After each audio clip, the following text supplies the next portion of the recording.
Morning, Steve Freed in Chicago with the morning grain comments. Well, soybeans are about unchanged, but a good 6 cents off the overnight lows.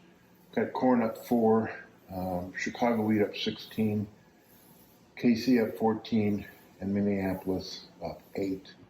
Stocks look to be higher. The dollar's about unchanged. Crude's a little bit higher. Gold and silver are lower.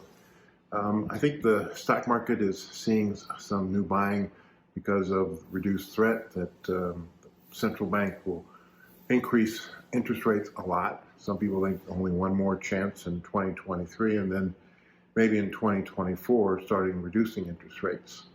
The also thing is that bank crisis headlines are less, and so that takes a little bit of bearishness off the stock market.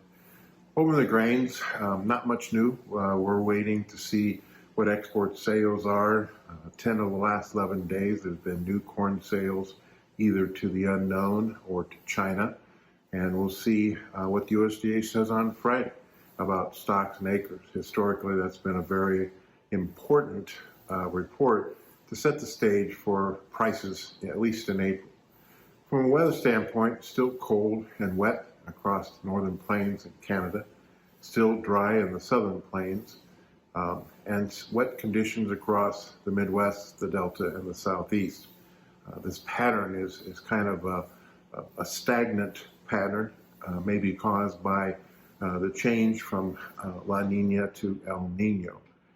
There is a ridge of high pressure off the southeast part of the U.S., and eventually in April that might move west and north, drying out the southeast, but moving some of the rain more into the western Corn Belt.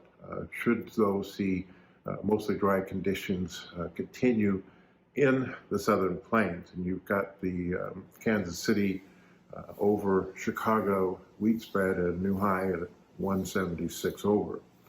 We also note that there were some reports last night that spring wheat 23-24 stocks to usage ratio could be almost record low and low as 2007. In February 2008, Minneapolis wheat futures made new all-time highs above $20. We're not predicting that, but it's again something to watch. Globally, Europe, Black Sea weather's okay. Down in South America, more rains in Argentina, dryness in central Brazil to allow completion of the soybean harvest, but that second corn crop is going to need some rain relatively soon. Australia is still looking at an El Nino influenced drier weather for this 23-24 crop.